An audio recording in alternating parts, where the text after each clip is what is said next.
2013ला याच ठिकाणी आपण असंच अधिवेशन घेतलं आणि 14ला पूर्ण बहुमताने निवडून आलो आणि आता पुन्हा इथेच अधिवेशन घेतोय। आणि मी तुम्हाला दाव्यानं सांगतो, आजची तारीख लिहून ठेवा।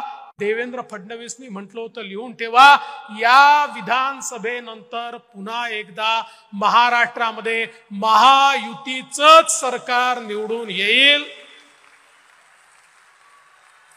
ही पुण्यभूमी आहे, छत्रपती शिवरायांच्या पावन स्पर्शाने पुनीत झालेली भूमी आहे।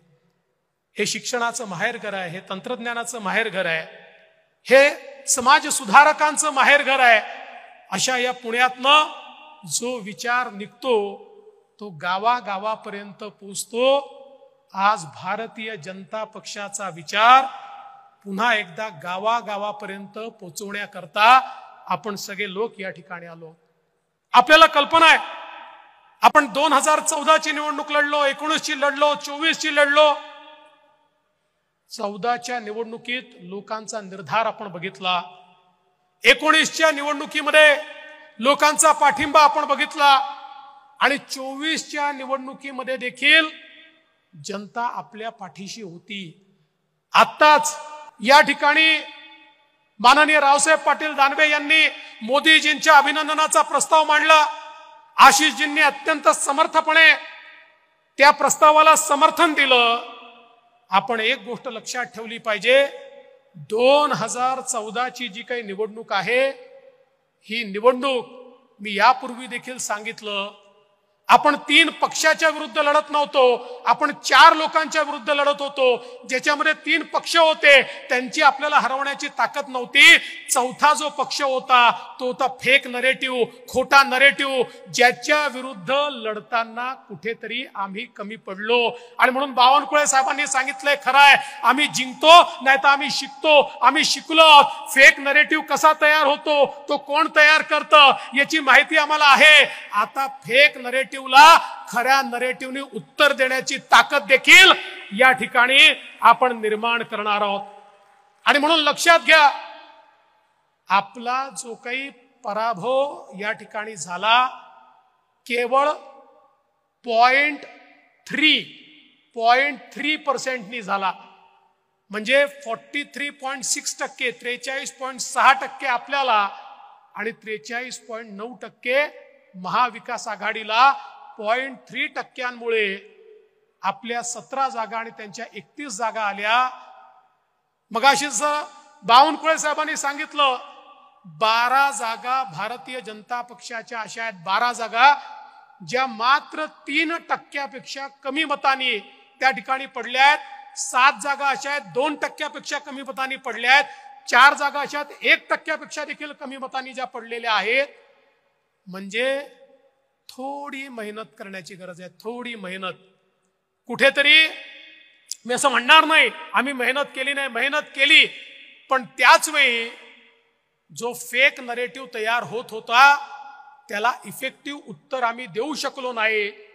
या देशामध्ये जेव्हा जेव्हा आरक्षणाची सीमा संपली, भारतरत्न डॉक्टर बाबासाहेब आंबेडकरांनी आरक्षण एका विविक्षित काळाकरता दिलं होतं, ते आरक्षण संपलं, अटलजींचं सरकार होतं, अटलजींनी त्यावेळी आरक्षणाची सीमा वाढवण्याचा निर्णय घेतला। आज जे आरक्षण चाललेलं आहे, अटलजींनी घेतलेला निर्णय आणि त्यानंतर मोदीजींनी घेतलेला निर्णय, पुन्हा एकदा मोदीजींनी आरक्षणाची सीमा वाढवली। म्हणून या देशामध्ये आमच्या संविधानाने दिलेलं आरक्षण आजही सामान्य माणसाला मिळतं आहे। पण एक खोटा नरेटिव्ह तयार करायचा की हे निवडून आले तर हे आरक्षण रद्द करणार, हे संविधान बदलणार, अशा प्रकारचा फेक नरेटिव्ह हा मोठ्या प्रमाणात या ठिकाणी चालवण्यात आला। पण बंधू भगिनींनो लक्षात ठेवा, जे खोटं असतं त्याचं वय मोठं नसतं, जे खरं असतं त्याचंच वय मोठं असतं। खोटं एखाद्या निवडणुकीत चालतं, यांचा विजय हा एखाद्या फुग्यासारखा आहे, माझ्या कार्यकर्त्यांनी जर केवळ टाचणी लावली ना, हा फुगा फुटू शकतो. हा फुगा फोडण्याची सुरुवात विधान परिषदेच्या निवडणुकीत आम्ही केली आहे. आम्ही विधान परिषदेच्या निवडणुकीत एक टाचणी लावली, यांचा फुगा फुटला हे सांगत होते. आता महायुतीची मतं फुटणार, महायुतीचे आमदार आमच्याकडे येणार, इतके आमदार आमच्या संपर्कात आहेत, इतके आमदार आमच्याकडे येणार. अरे महायुतीचे सोडा, तुमचेच 20 आमदार आमच्याकडे कधी आले तुम्हाला समजलं नाही. हा फुगा फुटलाय आणि हा फुगा आता पुन्हा एकदा तुम्हाला टाचणी लावायची आहे. यांचा इतिहास काय आहे? यांचा इतिहास योजना बंद करण्याचा इतिहास आहे. मगाशी बावनकुळे साहेबांनी सांगितलं, आपल्या सरकारच्या सगळ्या चांगल्या योजना यांनी बंद केल्या.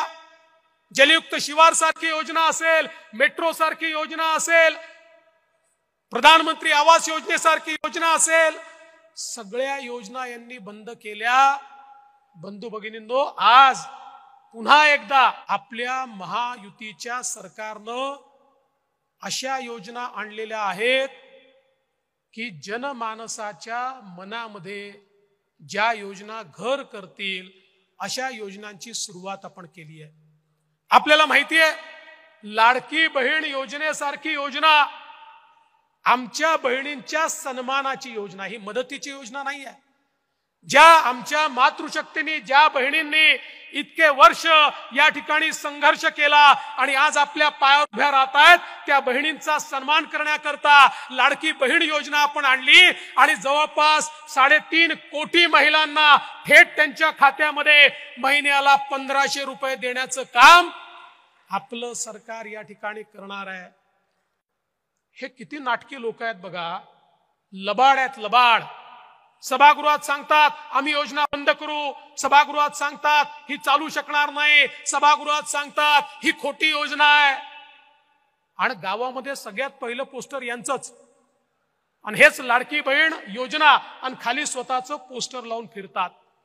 हा कोर्टात पण चालले, योजनेच्या विरुद्ध कोर्टातही चालले आणि पोस्टर मात्र स्वतःचं लावतात. पण मी भारतीय जनता पक्षाच्या नेत्यांना आणि कार्यकर्त्यांना विनंती करणार आहे, अरे तुम्ही सांगा ना, आपली योजना आहे, आपल्या सरकारची योजना आहे. आपली मशिनरी जमिनीवर उतरली पाहिजे आणि आपण आमच्या माता भगिनींना मदत करून त्यांचे फॉर्म भरून घेतले पाहिजेत. एक गोष्ट लक्षात ठेवा, हे जे काही महाविकास आघाडीचे लोक आहेत, यांनी एक स्ट्रॅटेजी ठरवली आहे. त्यांची स्ट्रॅटेजी काय आहे? ते लोक महिलांचे फॉर्म भरून घेणार आहेत आणि फॉर्मच सबमिट करणार नाही आहेत. आणि मग त्या महिलांच्या मनामध्ये कुठेतरी सरकारच्या विरुद्ध रोष तयार करायचा की बघा तुमचा फॉर्म भरला होता पण सरकारने तुम्हाला पैसे दिले नाहीत. त्यामुळे महिलांनाही सांगा, हे जे लबाड या ठिकाणी तुमच्याकडे येऊन फॉर्म भरून घेतायत, हे तुमचा फॉर्म सरकारकडे सादरच करणार नाही आहेत. त्यामुळे उद्या जर तुम्हाला त्या ठिकाणी पैसे मिळाले नाहीत तर दोष आम्हाला देऊ नका. चुकीच्या पद्धतीनं जे लोक ऑफिशियल फॉर्म नाही आहेत, यांनी स्वतःच छापलेले फॉर्म आहेत, त्या फॉर्मवर सह्या घेऊन राहिले आहेत आणि एक प्रकारे ही योजना कशी फसेल हा प्रयत्न यांचा चाललेला आहे.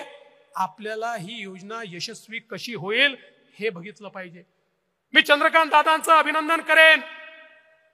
आपल्या शिंदे साहेबांच्या नेतृत्वात जे आपलं सरकार आहे, या सरकारमध्ये आमच्या मुलींना 100% मुलींना उच्च शिक्षणात 100% फी सवलत देण्याचं काम हे आपल्या सरकारने केलं. खासगी कॉलेजमध्ये त्या ठिकाणी जी फी लागते ती 100% फी आता राज्य सरकार भरणार आहे. माझ्या लहान मुलींना, बहिणींना आता कॉलेजमध्ये उच्च शिक्षण घेण्याकरता स्वतःच्या घरातून एक पैसा लागणार नाही, अशा प्रकारची योजना या ठिकाणी आणली आहे. आमच्या गृहिणींकरता 3 सिलेंडर हे मोफत देण्याची योजना या ठिकाणी आणलेली आहे. खरं म्हणजे इतका खोटा नरेटिव्ह पसरवतात. म्हणाले सिलेंडरच्या किमती वाढल्या. 2013 सालच्या किमती ज्यावेळेस आम्ही दाखवल्या त्या याहीपेक्षा जास्त होत्या. त्यावेळी हे चूप बसतात. पण आपण अनेक लोक अशी आहोत की जे उत्तरच देत नाही. मी एक गोष्ट आत्मचिंतन करतोय, कदाचित मीडिया दाखवेल तर दाखवू द्या, पण आपला एक प्रॉब्लेम आहे. आणि तो प्रॉब्लेम असा आहे की आपल्यापैकी प्रत्येकाला उत्तर देता येतं, पण तो आदेशाची वाट पाहतो. आदेश आला तर देईल, नाही तर देणार नाही.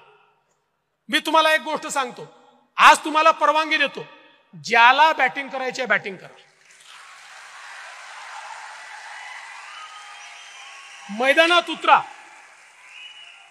अट एकच आहे, एकच अट आहे, हिट विकेट व्हायचं नाही. जे फुटबॉल खेळतात त्यांना माहिती आहे, सेल्फ गोल करायचा नाही. काही लोक बोलायला उतरले की समोरच्यावर बोलायच्या ऐवजी आपल्यावरच बोलून जातात. म्हणजे असं काही बोलतात की 4 दिवस त्याचीच उत्तरं द्यावी लागतात. तेवढं सोडून करा. बाकी आदेश विचारू नका, मैदानात उतरा, ठोकून काढा.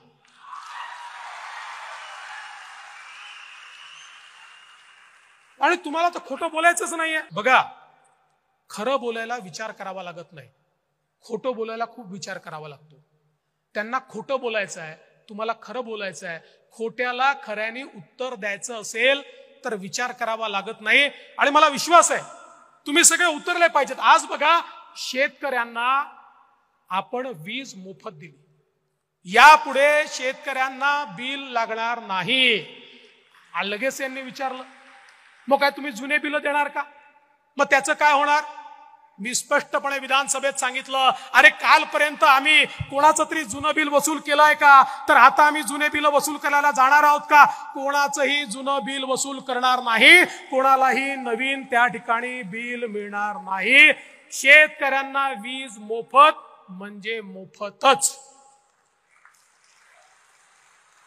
आणि मला सांगितलं पाहिजे, आम्ही काही पैसे उडवायला बसलो नाहीये, योजना तयार केली. या देशातला हा इतिहास ठरेल की गेल्या 1.5 वर्षामध्ये आमच्या शेतकऱ्यांना 16,000 मेगावॅट वीज लागते, त्यातल्या 9,000 मेगावॅटला सोलरवर आणण्याचं काम आम्ही सुरू केलं आहे, जे 18 महिन्यात पूर्ण होईल. पुढच्या 3 महिन्यात उरलेल्या 7,000 मेगावॅटचं काम आम्ही सुरू करतोय.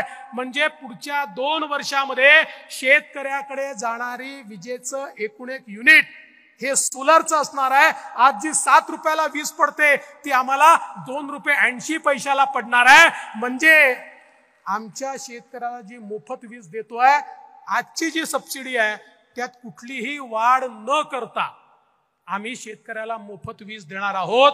आम्ही राज्याच्या हिताचा विचार करून आणि शेतकऱ्याच्या हिताचा विचार करून या ठिकाणी हा कार्यक्रम हातामध्ये घेतलाय. आज आमच्या मंगलजींच्या मंत्रालयाच्या माध्यमातून युवा प्रशिक्षणाची योजना आपण आणली. 10 लाख युवकांना प्रशिक्षणाकरता त्या ठिकाणी स्टायपंड आपण देणार आहोत. म्हणजे कुठल्याही आस्थापनेने त्यांना नोकरीत घ्यायचं आणि त्यांना नोकरीत घेतलं तर त्यांचा 10,000 रुपये महिना पगार हा राज्य सरकार त्या ठिकाणी देणार आहे. त्या आस्थापनेला तो द्यावा लागणार नाही. आणि त्यातनं त्यांनी शिकल्यानंतर त्यांना जे सर्टिफिकेट मिळेल, त्यांना एकतर तिथेच परमनंट नोकरी मिळेल, नाहीतर दुसरीकडे मिळेल, किंवा त्यांना स्वतःचा व्यवसाय सुरू करता येईल. 10 लाख तरुणांना रोजगार देण्याची योजना या ठिकाणी आपण आणलेली आहे. आणि म्हणून मला तुम्हाला एवढंच सांगायचं आहे, योजना अनेक आहेत, पण जोपर्यंत आम्ही रोज बोलणार नाही, आम्ही रोज सांगणार नाही, प्रत्येकाच्या तोंडी योजना असलीच पाहिजे. जो भेटेल त्याला, अगदी लोक वैतागले तरी चालतील, लग्नात गेलं तरी त्यांना काय योजना आहे हे सांगा, त्याच्यानंतर मग त्या ठिकाणी लग्न लावायला जा. कारण पब्लिक मेमरी अत्यंत शॉर्ट असते. आपण काल काय बोललो हे आज लोकांना लक्षात राहत नाही. आणि चांगलं जे असतं, सकारात्मक जे असतं ते इको पण होत नाही. सकारात्मक गोष्टी इको करायला त्रास असतो, नकारात्मक गोष्टी या पटकन इको होतात. आणि म्हणून त्या दृष्टीने देखील आपल्याला निश्चितपणे मोठ्या प्रमाणात आता प्रयत्न करावे लागणार आहे. मी एक गोष्ट आपल्या लक्षात आणून देतो. बघा, ज्यावेळी हा सगळा फेक नरेटिव्ह चालला होता, आपल्यापैकी अनेकांच्या लक्षात आलं असेल, काही लोक, काही सोशल मीडियावरचे लोक हे त्या ठिकाणी आपल्या विरुद्धचा फेक नरेटिव्ह चालवत होते. एक लक्षात घ्या, हे छोटं षडयंत्र नाही आहे. ही या 4-5-10 लोकांची अवकात पण नाही आहे की एवढा मोठा इको ते करतील. याच्या पाठीमागे फार मोठं षडयंत्र आहे. आज ज्या प्रकारचे अल्गोरिदम्स या ठिकाणी तयार करून आणि हे सगळं लोकांपर्यंत खोटं पोचलं पाहिजे अशा प्रकारचं षडयंत्र झालं. हे काही मुठभर लोकांच्या बसचा रोग नाही आहे. याच्या मागे त्या शक्ती आहेत ज्या शक्तींना असं वाटतं भारत मजबूत नाही झाला पाहिजे, ज्या शक्तींना वाटतं मोदीजी प्रधानमंत्री राहिले तर हा देश जगामधला सर्वोत्तम देश होईल, ज्यांना हे माहिती आहे की मोदीजींसमोर आता आपला देश टिकाव धरू शकणार नाही. अशा अनेक प्रवृत्ती एकत्रित आल्या आहेत आणि या प्रवृत्तींनी या ठिकाणी या देशामध्ये परिवर्तन व्हावं म्हणून मदत केली आहे. हे षडयंत्र देखील हळूहळू बाहेर येत आहे. आणि म्हणून आज ज्या प्रकारच्या लढाईला आपण सामोरं जातो, ठीक आहे त्यांनी त्यावेळी केलं, आम्ही बेसावध होतो, पण मी तुम्हाला एवढं निश्चितपणे सांगतो आता तेवढीच ताकदीची तयारी आपण देखील केली आहे. आता चिंता करण्याचं कारण नाही आहे. फेक नरेटिव्हला थेट नरेटिव्हने उत्तर देण्याची ही सगळी इकोसिस्टीम आपण तयार करतो. पण तुमच्याकडनं अपेक्षा आहे, पुन्हा तुमच्याकडनं अपेक्षा आहे, भारतीय जनता पक्षाचे कार्यकर्ते किती आहेत, पदाधिकारी किती आहेत. म्हणजे असं सांगतायत की एकदा स्वातंत्र्यवीर सावरकरांनी असं म्हटलं होतं की सगळे भारतीय थुंकले तरी देखील इंग्रज वाहून जातील. असं आपल्यापैकी प्रत्येकाने रोज एक जरी पोस्ट केली ना तरी देखील फेक नरेटिव्ह संपून जाईल, एक पोस्ट. पण दुर्दैवाने, आणि परत मोकळ्यापणाने बोलतो, मला माफ करा, आमचे लोकप्रतिनिधी देखील करत नाही. आज लोकप्रतिनिधींचे हँडल बघा. अरे बाबांनो, लक्षात घ्या, लढाई जमिनीवर लढतोय आपण, पण त्याच सोबत ही लढाई टेक्नॉलॉजीची झाली आहे, त्याच सोबत ही व्हर्च्युअल झाली आहे. तुमच्या विरुद्धचा खोटा नरेटिव्ह लोकांपर्यंत टेक्नॉलॉजीने पोहोचवलेला आहे. त्याला जर तुम्ही उत्तर दिलं नाही तर तुम्ही जमिनीवर मेहनत करावीच लागेल, ती करतोच, श्रम आहेतच, पण त्याच्या सोबत याचंही उत्तर जर आपण दिलं नाही तर आपण याचा मुकाबला करू शकणार नाही.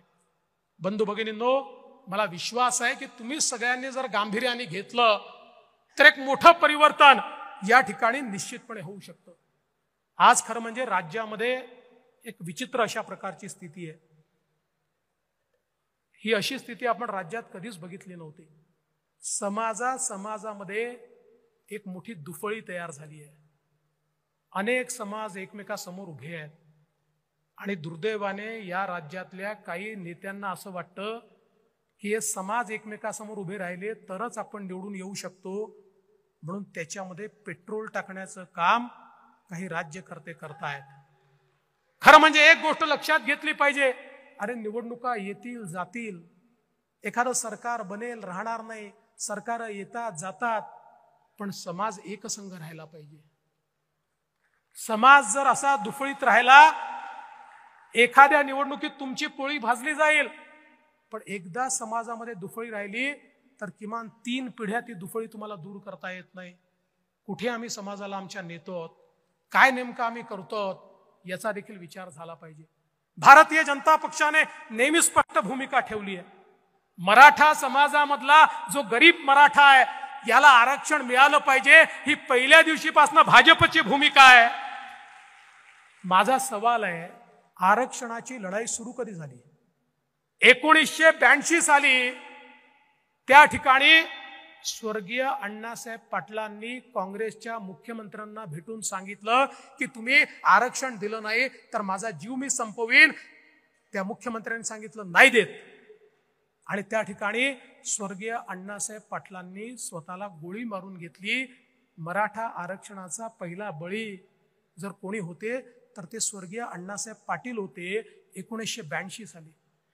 1982 सालापासून 2014 साली आपलं सरकार येतपर्यंत इतकी सरकार आली, त्यातली जास्तीत जास्त सरकार एक सोडलं तर काँग्रेसची होती किंवा आताच्या शरद पवार साहेबांची सरकार होती. 4 वेळा पवार साहेब स्वतः मुख्यमंत्री होते. का मराठा आरक्षण दिलं नाही? 82 सालापासून का मराठा आरक्षण दिलं नाही, माझा सवाल आहे. अरे अण्णासाहेब पाटलांनी जर 1982 साली स्वतःला गोळी मारून घेतली होती, तुम्ही 4 वेळा त्या ठिकाणी रेकॉर्डवर सांगितलं मराठ्यांना आरक्षणाची गरज नाही. मी नाही बोललो, कोण बोललं? सगळ्या महाराष्ट्राला माहिती आहे, सगळ्या महाराष्ट्राला हे माहिती आहे. पण आता मतांकरता दुफळी निर्माण करण्याचं काम चाललेलं आहे. हो, आम्ही आरक्षण दिलं, आम्ही आरक्षण दिल्यावर ते हायकोर्टात ते टिकवलं आणि जोपर्यंत आमचं सरकार होतं सुप्रीम कोर्टात 3 वेळा केस लागली, सुप्रीम कोर्टाने स्टे द्यायला नकार दिला. जोपर्यंत आम्ही होतो सुप्रीम कोर्टामध्ये देखील आम्ही आरक्षण टिकवून दाखवलं. पण दुर्दैवाने तुमचं महाविकास आघाडीचं उद्धव ठाकरेजी आणि शरद पवारजींचं सरकार आलं आणि मराठा आरक्षण त्या ठिकाणी गेलं. त्याला प्रोटेक्ट करण्याकरता कुठलाही प्रयत्न केला नाही. पुन्हा एकनाथराव शिंदेजींचं सरकार आलं, भारतीय जनता पार्टी, शिवसेना, राष्ट्रवादी, आम्ही पुन्हा मराठा समाजाला 10% आरक्षण त्या ठिकाणी दिलं. आज भरती चाललेली आहे, पोलीस भरतीमध्ये आपण बघा हजारो तरुण आता मराठा समाजाचे त्यांची भरती झाली आहे. हजारो तरुणांची वेगवेगळ्या खात्यांमध्ये त्या ठिकाणी भरती झालेली आहे. हे सगळं होत असताना देखील ज्या प्रकारे मराठा आरक्षणाचं राजकारण चाललंय, आज मी अण्णासाहेब पाटलांचे चिरंजीव नरेंद्र अण्णासाहेब पाटील यांचं अभिनंदन करेन. अरे आम्ही त्या ठिकाणी अण्णासाहेब पाटील आर्थिक विकास महामंडळाची घोषणा केली, त्याला आम्ही निधी दिला. आज परिस्थिती काय आहे मला सांगताना आनंद वाटतो. या महामंडळाने 1 लाख मराठा तरुणांना उद्योजक बनवून दाखवलं. 1 लाख मराठा तरुणांना उद्योजक बनवून दाखवलं. आज सारथीच्या माध्यमातून ज्यावेळी तरुण पुढे येतात, म्हणतात सारथी होतं म्हणून आम्ही आयएस झालो, मला आनंद होतो, आम्हाला सगळ्यांना आनंद होतो, कारण आपल्या सरकारने सारथी सुरू केलं, पवार साहेबांच्या आणि उद्धव ठाकरेंच्या सरकारने सुरू केलेलं नाही आहे. पण बंधू भगिनींनो, जे काही आंदोलन चाललंय, मनोज जरांगे पाटलांना माझा सवालच नाहीये. माझा सवाल उद्धव ठाकरे, शरद पवार साहेब आणि नाना पटोले यांना आहे. आणि सोपा सवाल आहे की तुम्ही एकदा हे जे आंदोलन चाललेलं आहे, या आंदोलनामध्ये तुमची भूमिका स्पष्ट करा. तुम्ही सांगा की मराठा समाजाला ओबीसी मध्ये आरक्षण देण्याकरता शरद पवार साहेब, उद्धव ठाकरे साहेब आणि नाना पटोले साहेब तुमचं यश आहे का, तुमचं समर्थन आहे का? एकदा हे स्पष्ट करा. ही दुटप्पी भूमिका सोडा. चित भी मेरी पड भी मेरी, खरा तो मेरे बाप का, ही जी भूमिका तुम्ही मांडताय ही सोडा. या ठिकाणी मराठ्यांनाही वेडं करायचं, ओबीसींनाही वेडं करायचं, दोघांनाही झुंजवत ठेवायचं, दोघांनाही भांडत ठेवायचं. अरे आम्हाला तर शिव्या खायची सवय आहे, आम्ही घाबरत नाही. आणि समाजाला न्याय देण्याकरता किती शिव्या खाव्या लागल्या तरी आमची त्याची तयारी आहे. पण तुमचा बुरखा फाडल्याशिवाय राहणार नाही. हा खोटारडेपणा, हा समोर आळावाच लागेल. आणि हा जर आला नाही, ये पब्लिक है, ये सब जानती है. बंधू भगिनींनो, खरं म्हणजे आज आपण एक गोष्ट लक्षात घेतली पाहिजे. या निवडणुकीमध्ये जसा एक फेक नरेटिव्ह आपल्या समोर आला, तसंच एक वेगळ्या प्रकारचं कन्सॉलिडेशन देखील आपल्या समोर आलेलं आहे. भारतीय जनता पक्षाने कधी जाती धर्माचा विचार केला नाही. आमचं जे हिंदुत्व आहे हे व्यापक हिंदुत्व आहे. भारतीय जनता पक्षाच्या हिंदुत्वामध्ये कुठल्याही पूजा पद्धतीला स्थान आहे. भारतीय जनता पक्षाने जे हिंदुत्व मांडलं याच्यामध्ये आम्ही कधीही कोणाला एक्सक्लूड केलेलं नाही आहे. या भूमीला जो आपली जन्मभूमी मानतो, कर्मभूमी मानतो, आणि या देशाची मानक मग प्रभू श्रीराम असतील किंवा छत्रपती शिवाजी महाराज असतील, ही मानकं, जो आपली मानकं मांडतो असा कुठलाही व्यक्ती, जात असो, धर्म असो, पूजा पद्धती असो, तो कुठेही त्या ठिकाणी पूजा करणारा असो, असा प्रत्येक व्यक्ती हिंदू आहे हे मानणाऱ्यांपैकी आम्ही आहोत. पण त्याच वेळी या ठिकाणी हिंदूंना दहशतवादी म्हणण्यात येत आहे.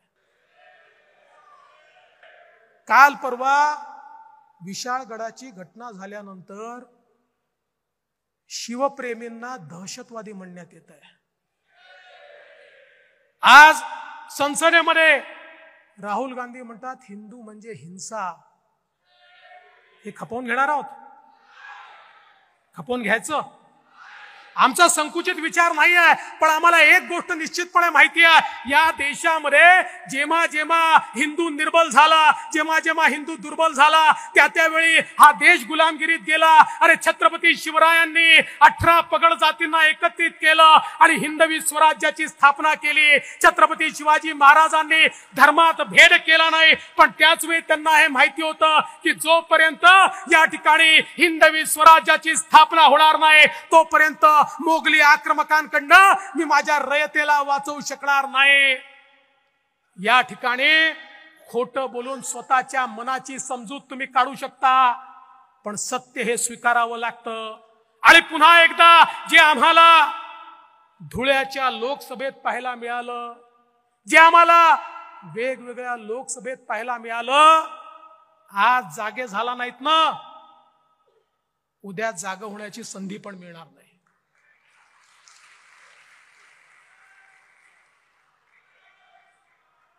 आणि मी एक गोष्ट निश्चितपणे आपल्याला सांगतो, आपल्या हिंदुत्वाबद्दल कोणालाही अपराध बोध ठेवण्याची आवश्यकता नाहीये. हो, आम्ही गर्वाने सांगतो आम्ही हिंदू आहोत.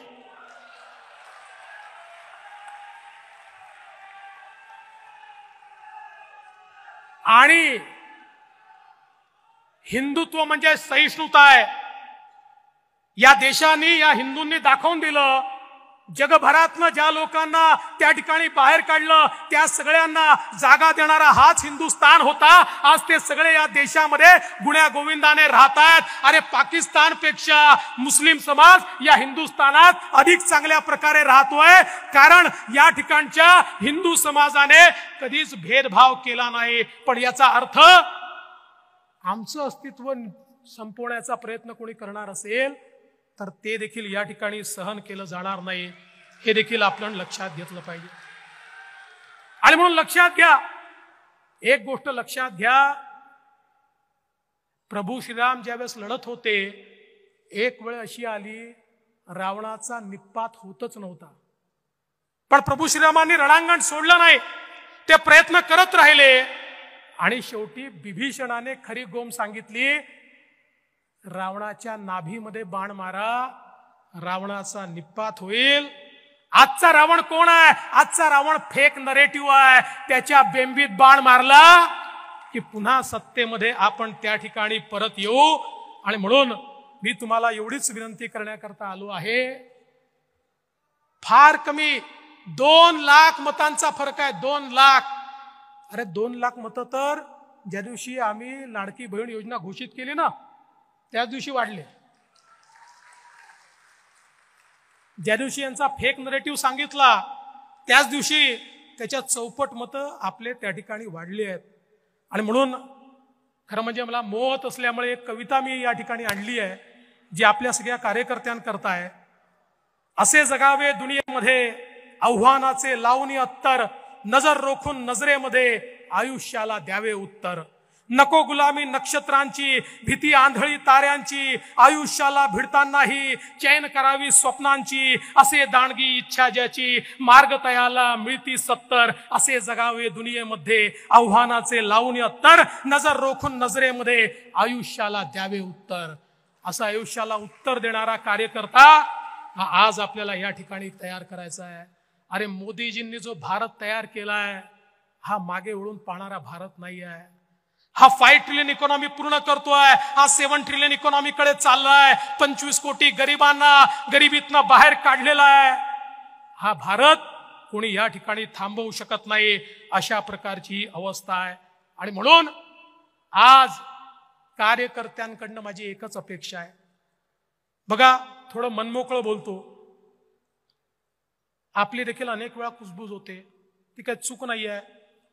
नवे जुने असा वाद होतो, तो थोडा बहुत होत असतो. पण एक गोष्ट सगळ्यांनी लक्षात ठेवली पाहिजे, हा पक्ष का घडला? या पक्षामध्ये वर्षानुवर्ष काम करणारे 90% कार्यकर्ते असे आहेत, 90%, ज्यांना हे माहिती आहे आम्हाला जीवनामध्ये काहीच मिळणार नाही, तरी ते काम करतात. कारण ते व्यक्तीकरता काम करत नाहीत, ते विचारांकरता काम करतात.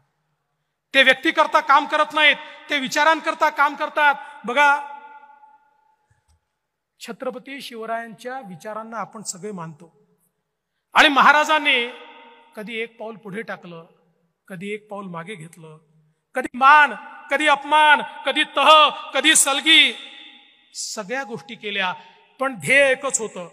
काय ध्येय होतं? हिंदवी स्वराज्याची स्थापना. एकच ध्येय होतं.